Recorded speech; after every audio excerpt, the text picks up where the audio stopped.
Morning दोस्तों, मैं सुमित रायकर। आज हम लोग बात करेंगे एजुकेशन सिस्टम के ऊपर। एजुकेशन सिस्टम इस देश का किस तरीके से काम कर रहा है, इस देश में कितनी स्कूल्स हैं, कितनी गवर्नमेंट स्कूल है। आज हम गवर्नमेंट स्कूल के बारे में बात करेंगे क्योंकि प्राइवेट एजुकेशन लेना आज जो मिडिल क्लास लोग हैं, वो गवर्नमेंट के स्कूलों में अपने बच्चों को भेजना तो चाहते हैं, लेकिन वो एजुकेशन सिस्टम क्या उतना पावरफुल है कि कल चल के हमारे जो मिडिल क्लास के बच्चे हैं, ये कल चल के एक बड़े अधिकारी या बड़े बिजनेसमैन या कुछ और फील्ड में अच्छे से काम कर सके। क्या एजुकेशन सिस्टम इतना पावरफुल है? दूसरी तरफ हम बात करेंगे प्राइवेट स्कूलों की। प्राइवेट स्कूलों में बड़े घर के जो लोग होते हैं, वो अपने बच्चों को भेज पाते हैं। दूसरी तरफ उनका एजुकेशन सिस्टम पैसों के बल पे चलता है। क्यों? क्योंकि गौर प्राइवेट स्कूल जो होती है, उनकी फीस बहुत ज़्यादा होती है और उसको अफ़ोर्ड जो करना है, वो मिडल क्लास के लोग नहीं कर सकते। तो एक रिपोर्ट है, भारतीय सरकार की जो वेबसाइट है, गवर्नमेंट की वेबसाइट है, वहाँ से अगर से आंकड़े लिए जाए, तो इस देश में लगभग 10 लाख से अधिक स्कूल है, सरकारी स्कूल है। ये 2024 और 25 की रिपोर्ट है। 20 और 21 की अगर से बात की जाए, 2020 और 21 की, तो इस देश में लगभग 10,32,000 सरकारी स्कूल थे। वही 2024 और 25 की बात की जाए तो ये घटकर 10,13,000 ही स्कूल मतलब इस देश में बची हुई है। यानी लगभग 18,727 सरकारी स्कूल कम हुए। इनमें से कई स्कूलों का विलय कम छात्रों के कारण बंद, मतलब जहाँ पर 40 से कम बच्चे हैं, वहाँ पर मतलब उन स्कूलों को विलय कर दिया गया है, एक इस गाँव से दूसरे गाँव। लगभग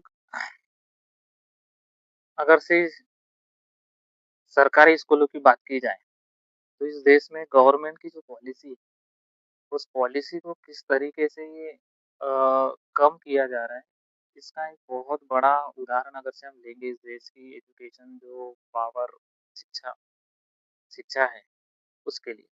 इस देश में सबसे ज़्यादा मिडल क्लास के जो बच्चे होते हैं, वो छोटी नौकरियों पे लगते हैं। छोटी नौकरियों पे लगने का रीज़न है उनका एजुकेशन सिस्टम। बड़े-बड़े आईपीएस पीएसआई जो बड़े-बड़े अधिकारी होते हैं, इन इस पोस्ट तक पहुँचना एक मिडल क्लास के लिए बहुत-बहुत बड़ा टास्क होता है। मेरे हिसाब से 0.001% ही इतनी बड़ी-बड़ी पोस्ट, ये जो बहुत इतनी बड़ी-बड़ी पोस्ट तक पहुँचते होंगे। क्योंकि ये ए ग्रेड में जो-जो नौकरियाँ आती हैं, मुझे नहीं लगता कि मिडल क्लास के लोग वहाँ पर अपना वर्चस्व को दिखाते होंगे। मतलब वहाँ पर लोग होंगे उतने। एजुकेशन सिस्टम को इस तरीके से बनाया गया है कि जो इन फ्यूचर में बच्चों के काम आए, इस तरीके का एजुकेशन सिस्टम बिल्कुल भी नहीं। ऐसी कोई भी पढ़ाई नहीं है जिसमें जो आगे चल के ये जो मिडिल क्लास के बच्चे हैं, ये उस पढ़ाई का उपयोग आगे चल के कर सकें। 10 साल की, 15 साल की जो पढ़ाई हम लोग कर रहे हैं, उसका जो अनुभव हमको मिलना चाहिए, प्रैक्टिकल नॉलेज होना चाहिए, वो प्रैक्टिकल नॉलेज नहीं है, सब थ्योरेटिकल है। सब रट्टा मारो और आगे बढ़ो। गवर्नमेंट स्कूल की अगर से बात की जाए, तो गवर्नमेंट स्कूलों में 9वीं तक सभी को पास किया जाता है और 10वीं में आने के बाद बच्चा जो होता है, वो प्रेशर में रहता है। उस प्रेशर को हैंडल करना बहुत मुश्किल हो जाता है क्योंकि उसका जो बेस है, उतना मजबूत बना नहीं है। उस बेस को मजबूत बनाने के लिए जो एजुकेशन सिस्टम है, उसको पावरफुल बनाना पड़ता है और पावरफुल बनाने के लिए हमको वैसे लोग वैसे लोग वहाँ तक भेजना होगा। एजुकेशन सिस्टम की अगर से बात की जाए, तो जो प्राइवेट स्कूल होती है, प्राइवेट स्कूल में ज़्यादा से ज़्यादा प्रैक्टिकल नॉलेज के ऊपर ध्यान दिया जाता है। अभी तकनीकी रूप से देखा जाए तो बहुत सारे जो मतलब प्राइवेट स्कूल हैं, वो पूरा का पूरा प्रैक्टिकल नॉलेज अपने बच्चों को कराते हैं, इसीलिए कराते हैं क्योंकि वो आगे चलकर बड़े-बड़े बिज़नेसमैन, बड़ी-बड़ी नौकरियों पे अगर से यहाँ तक भी नहीं पहुँचते तो ये अच्छी-खासी ज़िंदगी जी सकते हैं। क्यों? क्योंकि उनका प्रैक्टिकल नॉलेज उतना स्ट्रॉन्ग होता है। यहाँ पर हमारे जो मिडल क्लास के बच्चे हैं, उनका प्रैक्टिकल नॉलेज उतना मजबूत नहीं होता और उनका जो सराउंडिंग होता है, अगर से उनका जो सराउंडिंग देखा जाए तो उन्हीं लोगों के बीच, दूसरे लोगों के बीच में नहीं है। प्राइवेट स्कूलों के बच्चों की अगर से बात की जाए तो वो अच्छे-अच्छे मतलब जो होशियार बच्चे हैं, आगे चल के और कुछ कर सकते हैं। उनका सराउंडिंग उस तरीके का होता है, उनका माहौल उस तरीके का होता है। वो उस माहौल में ढलते हैं, इन फ्यूचर कोई बिज़नेसमैन बनता है, तो कोई अच्छी नौकरी पे जाता है।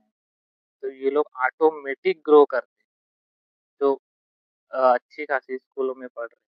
तो क्या वैसा माहौल इस सरकारी स्कूलों में नहीं हो सकता? हुँ, इस देश की गवर्नमेंट क्या देश को बढ़ाना नहीं चाहती? हाँ, बढ़ाना नहीं चाहती तो क्यों नहीं? इसके पीछे का भी रीज़न हम लोगों को ही सोचना पड़ेगा।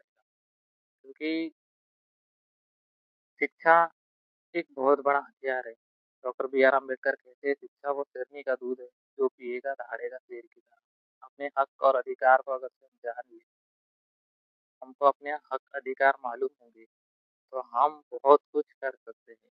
लेकिन उसके लिए अगर से देखा जाए तो उसकी सबसे मेन जड़ होती है शिक्षा। शिक्षा हमारी कितनी पावरफुल है, शिक्षा को हम किस तरीके से ग्रहण करते हैं, क्या हम कहीं न कहीं कम पड़ रहे हैं शिक्षा को ग्रहण करने में या सामने वाला उस तरीके से देना ही नहीं चाहता हमको? ये सब मुद्दों पे हमको सोच और विचार करना पड़ेगा।